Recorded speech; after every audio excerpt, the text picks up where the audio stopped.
예, 안녕하세요. 저는 하나증권 리서치센터에서 유틸리티 섹터 담당하고 있는 유재선입니다. 오늘 말씀드릴 주제는 유틸리티 기초 세미나고요. 제목에서 보시다시피 규제와 조금 다른 현실 이런 것을 주제로 좀 말씀을 드리고자 합니다. 일단 유틸리티 산업에 대해서 조금 말씀드리면요. 일반적으로 규제 산업이라고 좀 설명을 할 수가 있을 것 같습니다. 기본적으로 자연 재화가 좀 독점적으로 쉽게 형성되는 그런 상품들이다라고 보시면 될 것 같은데요.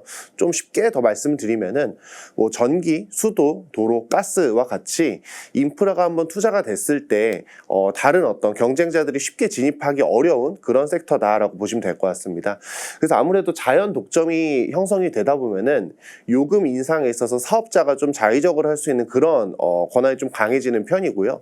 그렇기 때문에서라도 요금을 상대적으로 좀 억제하는 그런 수요에서라도 규제가 좀 많이 적용이 되기는 합니다. 그래서 보통 일반적으로 생각하시기를 요금 규제를 요금을 좀 못 올리는 억제책이다라고 보통은 인식을 많이 하시는데 사실 그렇게 보기보다는 상호 간에 적절한 규칙을 지키는 과정이다라고 이해를 하시면 될 것 같습니다. 그래서 저희는 유틸리티 사업을 하는 사업자의 주식을 봐야 되는 관점이기 때문에 사업자 수익 측면에서 좀 설명을 드리고자 하고 있고요. 유틸리티 사업자들이 가져가게 되는 수익을 여기 세 번째 줄에 있는 적정 투자 보수라고 보시면 될 것 같습니다. 정의 자체가 공공 서비스를 생산 공급하기 위해 공유하는 진실하고 유효한 자산에 대한 적정한 보수입니다. 그래서 이 단어에서 보시다시피 유효한 자산에 대한 적정한 보수, 이게 가장 포인트라고 보시면 될 것 같고요. 그래서 유효한 자산이 뭔지, 적정함이 뭔지 이거에 대해서 좀 설명을 드리면은 이 규제 사업에서 받을 수 있는 이익, 적정 투자 보수에서 좀 설명을 좀 이해를 하실 수 있을 거라 생각을 하고 있습니다. 밑에 있는 거는 가스공사의 적정 투자 보수 추정, 과거 이제 실제 내역이라고 보시면 될 것 같습니다. 여기서 요금 기저 같은 경우에는 증감을 사실 하긴 하지만 20조 원 초중반에서 왔다 갔다 한다라고 보시면 될 것 같고요. 세후 적정 투자 보수율 같은 경우에는 통상적으로 금리에 따라서 움직인다라고 이해를 하시면 될 것 같습니다. 그래서 이 두 개의 곱이 세후 적정 투자 보수가 될 거고요. 여기서 이제 영업이익을 생각하고자 한다면은 이제 세율을 가정해서 역산을 하면은 영업이익을 추정하기가 쉬울 거라고 생각하시고요. 그리고 이 어떤 세후 적정 투자 보수가 이론상으로 순이익에 수렴하는 개념이라고 보시면 될 것 같습니다. 그래서 정상적으로 영업이 이루어지고 규제가 잘 작동을 한다면은 이 적정 투자 보수의 배당 성향만 곱하더라도 전반적으로 배당의 추이를 확인할 수 있다는 점에서 굉장히 중요한 지표라고 보시면 될 것 같습니다. 그래서 이 적정 투자 보수가 굉장히 중요한데 요거에 대해서 이제 요금과 같이 이어서 설명을 좀 드리고자 합니다. 이 제도가 총괄원가 제도라는 걸로 설명을 드리고 있고요. 이 총괄원가 제도는 적정 원가와 아까 말씀드렸던 적정 투자 보수 이 두 개 합으로 나뉘게 됩니다. 그래서 예를 들어서 제가 만약에 100의 자산을 갖고 110에 팔아서 10을 남기는 그런 비즈니스라고 했을 때 100에 해당하는 원가가 10%가 올라서 만약에 110이 된다고 했을 때는 기존에 팔던 것처럼 110에 팔고 원가가 110이면 남는 게 0이 되겠죠. 그래서 기존에 받아야 되는 10만큼의 마진을 판가로 전가를 시켜서 120으로 팔았을 때 10이 남게끔 하는 그런 어떤 요금의 전가를 이 요금 규제의 어떤 핵심이라고 보시면 될 것 같습니다. 그래서 정리를 드리자면 아까는 이 규제 산업이 사업자가 자의적으로 요금을 결정할 수 있는 권한이 많기 때문에 규제를 한다라고 설명을 드렸는데 그 뒤에 좀 보연 설명하기를 상호 간의 어떤 규칙이다라고 좀 설명을 드렸었습니다.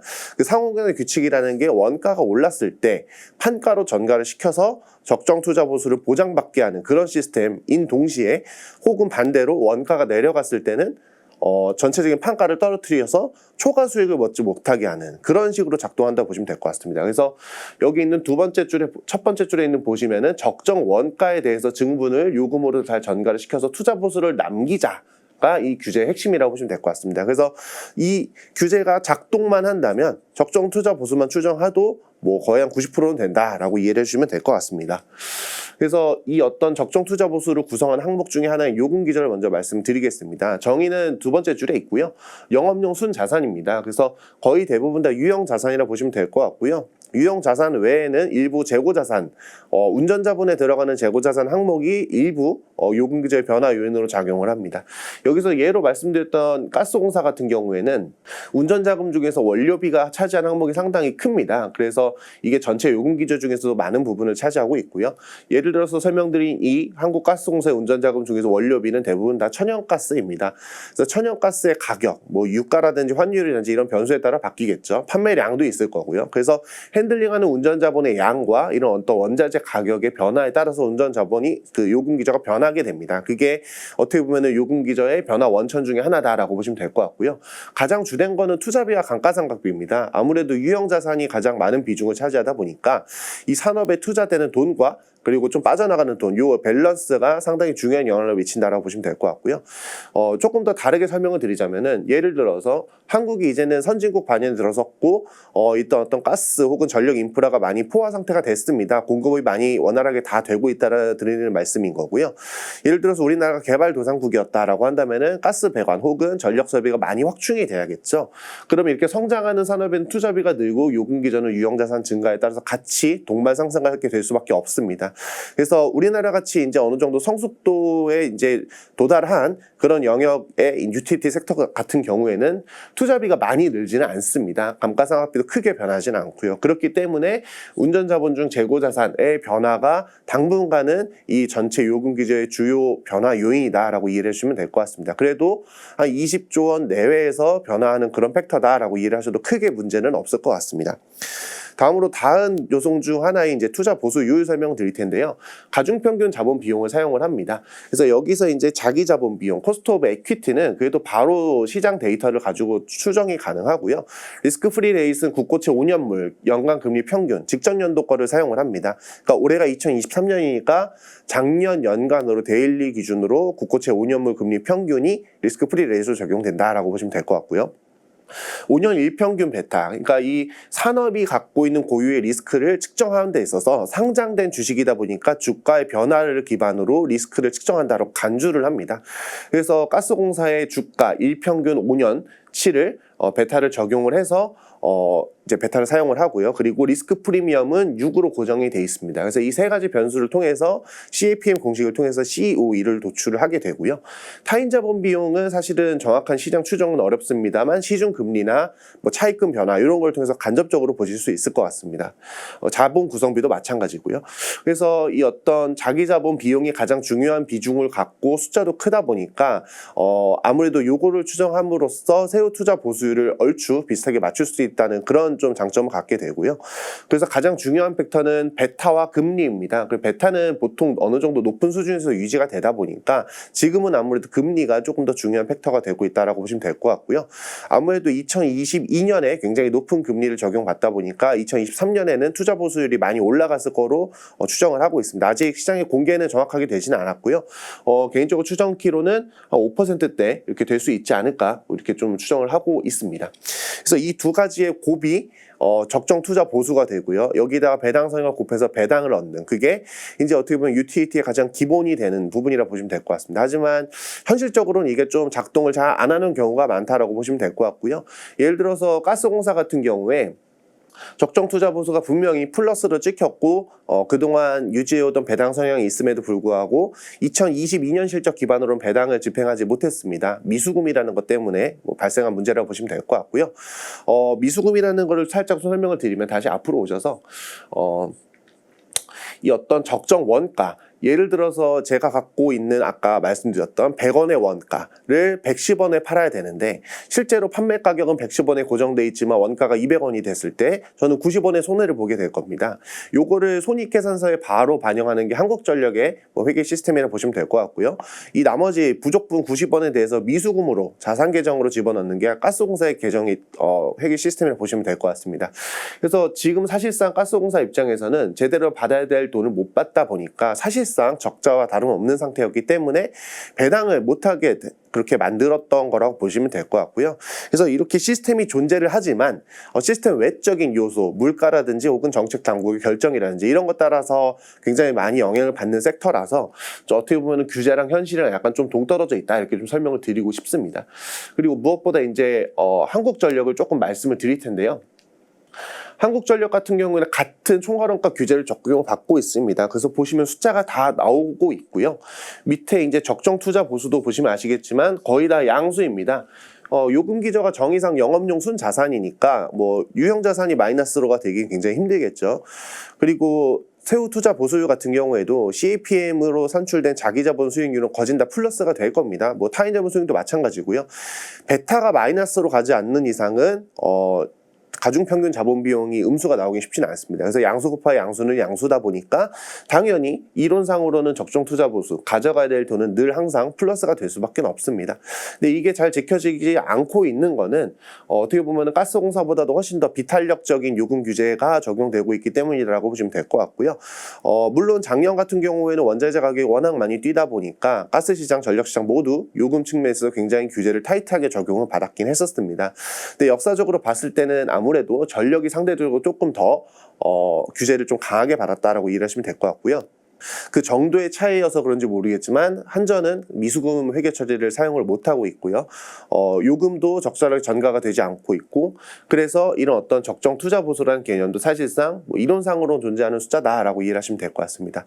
그래서 가스공사를 추정함에 있어서는 아까 말씀드렸던 적정 투자 보수가 굉장히 중요한 영향을 미치는 데 반해서 한전은 그렇지 않다라고 좀 설명을 드리고 싶고요. 그래서 일반 제조업체처럼 매출부터 해서 위에서 밑으로 내려오는 그런 방식의 추정이 필요합니다. 일단 전기 요금이나 이런 것들이 왜 가스 요금보다 상대적으로 덜 좀 오르고 내리고 이런 어떤 변동이 적게 됐을까 생각을 해보면은 뭐 여러 가지 설명이 있긴 합니다. 정답은 없을 거라 생각은 하고요. 아무래도 저희가 요금 고지서를 받았을 때 가스공사에 직접 가스 요금을 납부하진 않습니다. 도시가스사 통해서 납부를 하게 돼 있고요. 그리고 전기요금 같은 경우는 한전에 직접 납부를 하겠죠. 그래서 상대적으로 B2C 쪽의 성격이 갖고 있는 게 아무래도 전력이다 보니까 그게 조금 더 어떻게 보면 정책적인 민감도에 좀 강하게 반응을 한다라고 보시면 될 것 같고요. 그리고 저희가 생각하는 것처럼 전기요금 그리고 전기세 이런 거에 있어서 사실 맞는 거는 전기 요금입니다만 일반적으로 전기세라는 말씀을 많이 쓰시죠. 그런 어떤 단어에서 오는 거부감들, 요금보다는 세금이 좀 더 저항성이 세지 않겠습니까? 그래서 이런 종합적인 판단을 고려했을 때 한전이 이렇게 좀 소외될 수밖에 없는 거는 뭐 어떻게 보면 일반 국민들의 인식 때문이다라고 보는 게 가장 맞는 것 같습니다. 그래서 가스 요금이 변할 때 뭐 아무런 뉴스가 나오진 않지만 전기 요금을 한번 올리기 시작하면은 난리가 나겠죠. 그런 것들도 아무래도 정책 결정에 영향을 미치는 걸 생각합니다. 그래서 그런 결과물들로 인해서 이런 규제가 있음에도 불구하고 적용이 안 되는 좀 비운한 기업이다라고 좀 이해를 해주시면 좋을 것 같습니다. 그래서 한전은 추정을 함에 있어서 매출부터 비용단까지 계속 추정을 해야 되고요. 가스공사는 순이익이 거의 다 확정이 되다 보니까 밑에서 위로 가는 어떻게 보면 역순의 추정을 하게 됩니다. 그래서 한전 추정을 좀 말씀을 드리겠습니다. 일단 매출 쪽에서 말씀을 드리고 싶은데요. PQ로 나눴을 때 Q 쪽인 부분, 수요에 대한 부분을 좀 말씀을 드릴 텐데요. 아무래도 한국이 이제 고성장 국가가 아니다 보니까 전력 수요가 그렇게 빠르게 성장하진 않습니다. GDP 성장 대비해서도 탄성치는 좀 많이 낮아진 상태고요. 그래서 일시적으로 여름에 많이 덥거나 겨울에 춥거나 이런 계절적인 변화 혹은 2020년 같은 코로나 같은 특이한 상황이 아니고서야 전력수의 변화 폭은 뭐 연간으로 한 2, 3%, 1, 2% 내외 정도다라고 보시면 될 것 같습니다. 그래서 Q 성장이 제한적이고요. 뒤에서 조금 더 후소를 하겠지만 Q가 늘어난다고 마냥 좋은 기업은 아닙니다. 비용이 한계 효용보다는 한계 체증 쪽으로 좀 가기 때문에 어떻게 보면은 전력 수요는 적당한 선에서 멈추는 게 가장 한전 입장에서 유리하다라고 보시는 게 맞을 것 같고요. 그래서 정리를 드리자면 Q는 제한적 변동이다라고 좀 설명을 드리고 싶고요. 이제 P 쪽입니다. 아무래도 과거에는 연료비연동제가 시행되기 이전에는 그래도 이제 전기요금이 오른다 함에도 불구하고 잘 안 올랐던 게 일반적이었고요. 2020년 전에 요금이 공식적으로 올랐던 건 2013년 11월이 마지막이었습니다. 그래서 거의 7년 동안 어떻게 보면은 인하 정책만 그 사이에 중간중간 있었을 뿐 본격적인 인상은 없었다라고 보시는 게 맞을 것 같고요. 2020년 말에 연료비연동제가 시행된 이후로 여러 차례 인상 조치가 있었습니다만 뭐 적극적으로는 못하고 있는 게 아직까지는 현실이다라고 보시면 될 것 같습니다. 그래서 이 연동제 같은 경우에 연료비 조정 요금이 3개월마다 한 번에 최대 5원씩 변하고 있고 기준연료비 대비 5원까지 변할 수 있습니다. 그래서 지금은 이 5원 상한이 2022년 3분기에 도달을 한 뒤로 변화할 수 있는 요인이 없어졌고요. 그래서 지금 고정되어 있는 상황이다라고 이해하시면 될 것 같습니다. 그리고 이제 요금 변화의 가장 중요한 것 중에 하나가 기준연료비인데 요거는 1년에 한 번 정산하는 시스템으로 가고 있습니다. 2021년 연간 실적으로 정산해갖고 2022년에 기준연료비 인상 요인을 점검했을 때 9.8원이 집계가 된 걸로 기억을 하고 있고요. 4월하고 10월 두 번에 걸쳐서 4.9원씩 인상을 했었던 바 있습니다. 2023년 같은 경우에는 한 45원 정도 인상 요인이 발생한 걸로 추정이 되는데 그중에 11.3원이 1분기에 반영이 됐고요. 2분기가 요금 같은 경우에는 시한을 지나서 5월 16일자로 8원 인상이 된 걸로 이제 보시면 될 것 같습니다. 그래서 아직 올해 같은 경우에는 잔여 요인이 20원에서 25원 정도 이상은 충분히 남은 상황이다라고 보시면 될 것 같고요. 요것만큼 못 올렸기 때문에 올해까지는 그래도 한전이 적자를 피하기는 조금 어렵지 않을까라고 생각을 하고 있습니다. 그 정리해서 말씀드리면은 P 쪽에서 변화가 있기는 합니다. 옛날처럼 정말 전기요금 인상이 없었던 7년 넘게 없었던 시절하고 비교해서는 지금은 규제도 마련이 돼 있고 인상 사례도 있다 보니까 기대감은 좀 많이 가질 수는 있습니다. 하지만 그렇게 적극적인 인상은 되지는 않다 보니까 어떻게 보면 원가 변화를 적절하게 전가를 못 시키고 있는 현실은 바뀌지 않았다 라고 이해를 해주면 될 것 같고요. 그래서 종합적으로 P, Q 봤을 때 Q는 막혀있고 P는 제한적이고 하다 보면은 한국전력이 과연 돈을 벌 수 있는 방법은 무엇인가 라고 했을 때 비용을 줄이는 것 외에는 없습니다. 물론 지금 최근에 이제 한국전력에게 요구되는 자구안 이런 어떻게 보면은 구조조정 같은 그런 비용 절감은 아니고요. 영업 원가 측면에 있어서 변동비 고정비 측면에서 변동비 쪽의 절감 요인을 좀 점검해야 될 것 같습니다. 근데 그 변동비는 거진 다 원재료 비용이라고 보시면 될 것 같고요. 원재료 비용의 대부분은 전력 구입비 그리고 연료비로 구성이 됩니다. 연료비는 이제 한국전력의 발전 자회사들 6개 자회사가 실제로 쓰는 퓨어 코스트라고 보시면 될 것 같고요. 구입 전력비는 외부에서 조달하는 전력에 대한 대가, 민간 발전사한테서 구입하는 전력 대금이라고 보시면 될 것 같습니다. 그래서 그 어떤 구성을 봤을 때 한국전력이 돈을 벌 수 있는 방법은 자체적으로는 사실 많지가 않습니다. 이 그래프를 좀 보면서 말씀드릴 수 있을 것 같은데요.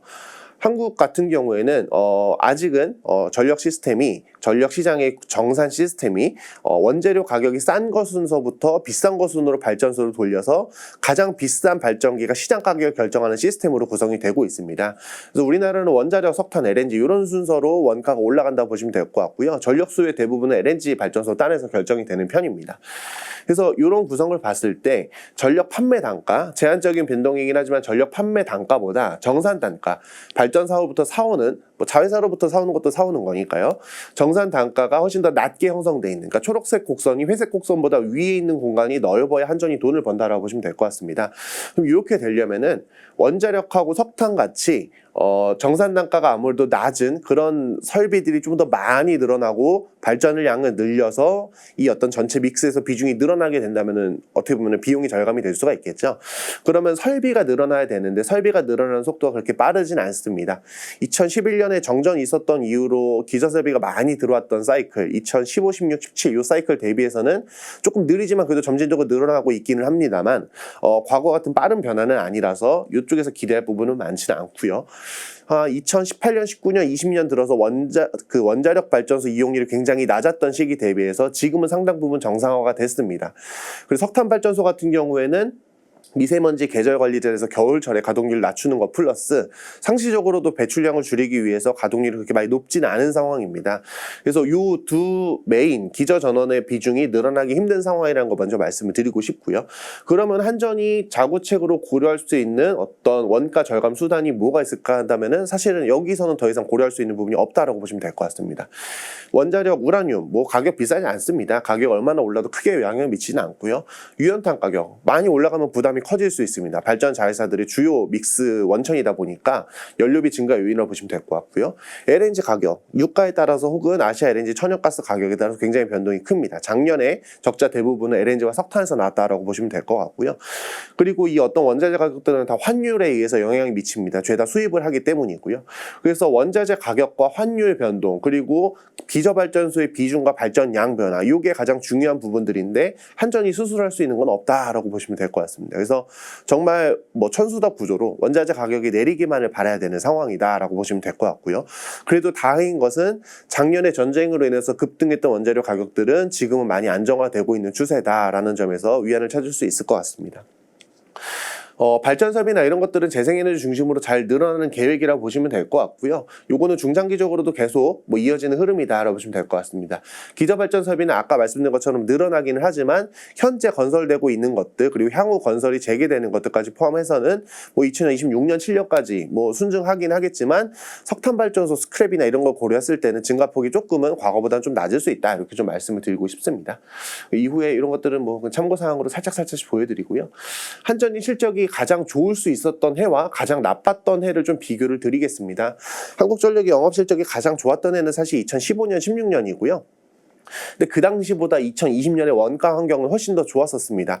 그래서 2020년 원가 환경에서 최대한 벌 수 있었던 돈이 당시 얼마였냐 했을 때 4조 원을 기록을 했고, 여기 보시면 원자력 발전소 이용률이 70% 중반이었던 걸 감안했을 때 정상 범위인 80% 중후반까지 회복된다고 가정하면은 2020년 당시에 벌 수 있었던 돈은 6에서 7조 원 정도다라고 보시면 될 것 같습니다. 그 당시 기준으로는 뭐 감가상각비를 포함을 해서 이자 비용이나 법인세 비용, 그 투자비까지 다 조달할 수 있는 그 정도의 좀 양호한 수익이었다고 생각하시면 될 것 같고요. 한편 상황이 바뀌어서 원자재가 급등을 하고 환율도 오르고 하면서 2022년에는 연간 33조 원 적자로 굉장히 급격하게 나빠졌습니다. 그 사이에 있었던 일은 중요한 거는 영업비용, 원료비와 연료비와 전력 구입비의 변화가 가장 큰 거를 보실 수 있고요. 대부분의 적자 요인은 다 이 두 부분에서 나왔다라고 보시면 될 것 같습니다. 아까 말씀드린 대로요. 그리고 또 봐야 될 거는 전기 판매 매출 증가입니다. 아무래도 요금을 적극적으로 많이 올렸다 보니까 이제는 피상승이 나와서 매출 증가 효과가 나왔고요. 2023년 같은 경우에는 추정치마다 다르겠지만 현재 시점에서 시장 컨센서스는 8에서 90조 사이 정도까지 올라온 상황이다라고 이해를 해주시면 될 것 같습니다. 그래서 지금 8, 90조 정도 매출이 올라온 상황에서 원자재 가격 하락으로 영업비용이 많이 절감이 된다면, 변동비 중심으로 절감이 된다면 그래도 조금은 상황이 나아질 수도 있겠다라는 게 아직까지 좀 가질 수 있는 기대감 중에 하나다라고 보시면 될 것 같고요. 어쨌든 과거의 실적은 죄다 연료비, 구입비 같은 원재료 가격에 따라서 결정이 됐고, 이 흐름은 앞으로도 마찬가지다라고 이해를 해주시면 될 것 같습니다. 그래서 원자재가 굉장히 중요합니다. 이 어떤 연료비 구성에서도 보시다시피 유연탄 비중이 이제 연료비에서 아까 많다고 말씀을 드렸었고요. LNG 같은 경우에도 포함이 되고요. 전력 구입비 대부분 민간 발전사의 비중이 가장 높은 것이 LNG 발전이기 때문에 자회사 쓰고 있는 연료비와 전력 구입비를 합치면 거의 대부분 영업비용의 대부분은 LNG 그리고 유가에 연동된다라고 이해를 하시면 될 것 같습니다. 그래서 유연탄 가격이 하락하고 유가가 하락하고 환율이 내려가는 게 한전 실적에 굉장히 중요한 포인트다라고 보시면 될 것 같습니다. 이거는 뭐 이익 민감도로 보시면 될 것 같은데, 원자력 발전소 잘 돌아가면은 이익 절감이 굉장히 비용 절감이 굉장히 많이 된다라는 그런 장표로 보시면 될 것 같고요. 이런 어떤 비용 절감은 사실 상대적입니다. 원자재 가격이 높으면 높을수록 절감 효과가 크고요. 아마 2023년 같은 경우에는 이 민감도는 조금 더 많이 낮아졌을 거라고 생각을 하시면 될 것 같습니다. 이런 자질구레한 것들을 좀 넘어가고요. 지금 원자재 가격이 많이 내려왔습니다. 아까 보셨던 것처럼 S&P는 작년에 워낙 많이 오른 상태였습니다. 왜냐하면 LNG 가격이 많이 올랐었으니까요. 근데 지금은 유가도 많이 내려왔고 아시아 LNG 가격도 상당 부분 안정화됐습니다. 그래서 이 어떤 5, 6개월 정도 후행을 하는 S&P 추이를 쉽게 전망을 해볼 수가 있을 것 같고요. 현 흐름대로라면은 100원대 초반 정도, 지금 현재 한 150원 정도 5월 기준으로 형성되고 있는 S&P가 조금은 더 많이 내려갈 여지가 있다라고 보시면 될 것 같습니다. 그러면은 전력 구입비는 좀 많이 절감이 될 수 있는 포인트를 생각하시면 될 것 같고요. 공급 예비율은 그동안 전력 소비 많이 늘어났으니까 아무래도 움직일 여지는 좀 제한적입니다. 만약에 문제가 생긴다면 여름철에 정도나 좀 문제가 생길 수 있을 것 같고요. 만약에 블랙아웃이 발생한다라고 치면은 그때부터는 또 다시 기저설비나 이런 것들 많이 늘릴 수 있는 모멘텀이 되다 보니까 한국전력 입장에서는 단기 어떻게 보면은 리스크가 좀 현실화된 이후에 중장기 회복의 어떤 기점으로도 볼 수 있는 그런 거라고 보시면 될 것 같습니다. 당분간은 아무래도 공급 예비율은 큰 문제는 없을 거라고 생각을 하고 있고요. 만약에 문제 생기면 그때 어떻게 보면 투자의 기회, 저점을 잡을 수 있는 그런 어떤 포인트로 삼으시면 좋을 것 같고요. 한국전력의 과거 PBR을 통해서 이제 실적과 주가를 좀 말씀을 드리도록 하겠습니다. 이제 2015년, 16년 돈을 굉장히 많이 벌던 시절에는 돈을 많이 버니까 아무래도 주가 재평가가 될 수밖에 없었겠죠. 근데 2020년 훨씬 더 원가 환경이 좋고 돈도 상당히 잘 벌었음에도 불구하고 이렇게 주가가 저평가였던 이유는 여러 가지 요인이 있겠습니다만, 일단은 전기요금이 많이 안 오르는 비탄력적인 환경에서 원자재 가격이 다시 또 오를 수 있다는 그런 어떤 우려 플러스 어떤 정책적인 비용이 반영된 결과로 보시면 될 것 같습니다. 2015년, 16년 대비해서 2020년이 원가 환경이 더 좋았음에도 불구하고 이익은 상대적으로 적게는 6조에서 8조 정도까지 못 나왔던 이유는 발전용 연료에 부여가 되는 개별 소비세라든지 혹은 재생에너지 관련된 분담금이라든지 온실가스 배출 비용이라든지 이런 여러 가지 정책 비용이 있었기 때문이라고 보시면 될 것 같고요. 그래서 이 당시까지만 해도 매출 성장이 없다 보니까 비용 절감으로서 이익을 얻어야 되는데 그 폭도 크지 않아서 사실은 좀 실망감이 컸던 것도 사실입니다.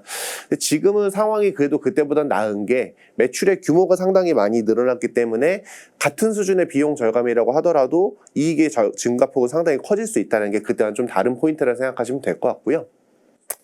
지금은 자기 자본이 많이 높다 보니까 밴드 차트의 레벨 자체가 많이 내려왔습니다. 그래서 아무래도 돈을 조금만 벌어도 ROE는 생각보다 조금 높게 나올 수 있는 그런 상황이다 보시면 될 것 같고요.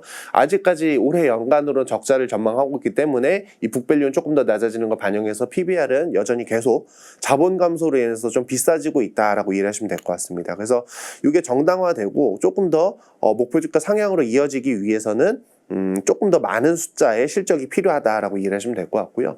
과거 15년, 16년과 같은 어떻게 보면 아웃퍼폼했던 시기가 다시 오기 위해서는 원자재 가격이 그때만큼 많이 빠져줘야 됩니다. 코로나 당시만큼은 아니겠지만 어떻게 보면 전반적인 글로벌 수요 부진을 반영해서 원자재 가격이 크게 내려간다면 저때와 비슷한, 저때와 동일한 주가로 간다는 얘기는 아니고요. 어떤 재평가 흐름의 근거는 될 수 있다. 이 정도로 좀 말씀을 드리고 싶습니다. 연간 캐시플로우의 분기점은 영업이익 기준으로 8, 9조 원 정도로 보시면 될 것 같습니다. 2020년 대비해서 지금 금융비용이 좀 많이 늘었다라고 보시면 될 것 같고요.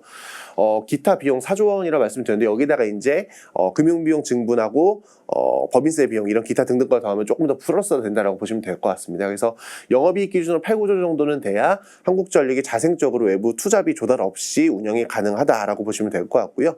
아직까지는 외부에서 사채 발행을 통해서 자금 조달이 많이 필요한 상황이긴 합니다. 이게 조금 해소되는 시점이 한국전력의 어떤 재평가 시점이다라고 동일하게 생각하셔도 될 것 같고요.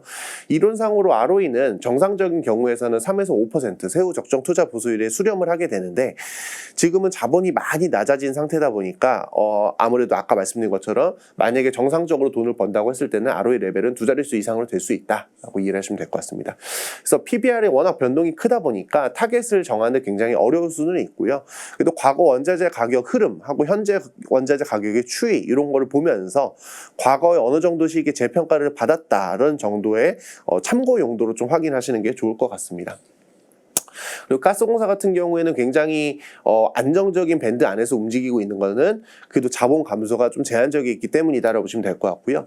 15, 16, 17에는 유가 하락으로 인해서 그 장부가치 손상이 일부 있었던 해외 강구로 인해서 북이 좀 녹다 보니까 이렇게 좀 변화가 있었고요. 그 이후로는 큰 변화는 없습니다. 오히려 20년, 21년, 22년 돈 벌면서 쌓아 올린 게 좀 더 많다라고 보시면 될 것 같고요. 아무래도 가스공사의 가장 부정적인 요인은 미수금입니다. 그래서 미수금도 아무래도 지금은 원자재가 많이 하락을 하다 보니까 하반기 정도부터는 정체 혹은 감소 국면에 진입할 거라고 생각은 들고요. 근데 과거에 2012년, 13년 때 5.5조 원대 중반으로 굉장히 높게 형성이 됐던 미수금이 2014, 15, 16 원자재 가격 급락 시기를 거쳐서 17년 말에나 겨우 회수된 거를 감안을 했을 때 아무래도 현재 원가 기준으로 판단을 하면은 상당히 오랜 시간이 걸릴 수밖에 없을 거라 생각합니다. 지금 12조, 13조 정도 되니까요. 적어도 2배는 보셔야 되지 않을까. 길게 보면은 알 수는 없지만 10년까지 더 봐야 될 이슈다라고 생각을 하고 있습니다. 그래서 이 미수금 때문에 배당을 못한 게 작년의 현실이었고요. 2023년 1분기에는 일회성 비용들을 내서 손실이 많이 커서 아무래도 연간으로는 별도 실적이 단기 순손실이 나올 것 같습니다. 그러면은 올해 실적으로도 배당은 없을 거라 생각이 들고요. 그래서 재평가 요인이 지금은 상대적으로 많이 떨어진 상황이다라고 이해를 하시면 될 것 같습니다. 과거의 밴드 차트를 봤을 때 고밸류를 봤던 시기는 고유가 시기에 어떤 EMP 기업 에너지 관련된 기업으로 평가를 받았기 때문이라 보시면 될 것 같습니다. 과거 2013년에 PBR 0.8배가 고점이었었는데요. 그 당시 고유가에서 돈을 잘 벌던 시기에 모잠비크의 광구전 사업 성공에 대한 기대감이 극도로 반영이 되면서 이 당시 주가가 2배가 올랐었거든요. 근데 지금은 아무래도 이런 어떤 탄소 자산에 대한 저평가 기조 그리고 오랫동안 이어왔던 저금리 기조 이런 것들이 반영이 되면서 멀티플은 좀 낮아지는 형국에 좀 도달을 했습니다. 그래도 지금은 극단적 저평가 구간이다라고 이해를 하시면 될 것 같고요. 단기 모멘텀은 그렇게 많지는 않은 상황이긴 합니다만 이 규제라는 게 정말 잘 작동을 하고 있는 가스공사이기 때문에 미수금이 줄어들고 배당이 재개되는 게 확인이 된다면은 그때부터는 충분히 재평가 여지가 있다라고 보시면 될 것 같습니다. 그래서 이 두 종목 중심으로 좀 말씀을 드렸고요. 규제가 잘 작동하고 있는 가스공사는 배당이 안정적으로 나올 수 있지만 최근에는 미수금 이슈로 그게 조금은 애매해진 상황이다라고 간단하게 정리를 드릴 수 있을 것 같고요.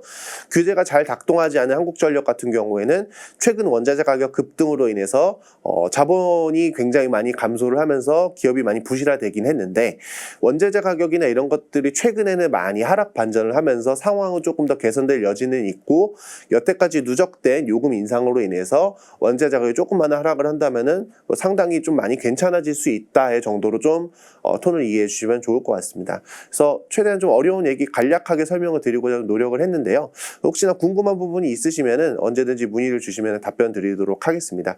긴 시간 동안 들어주시느라 고생하셨습니다. 감사합니다.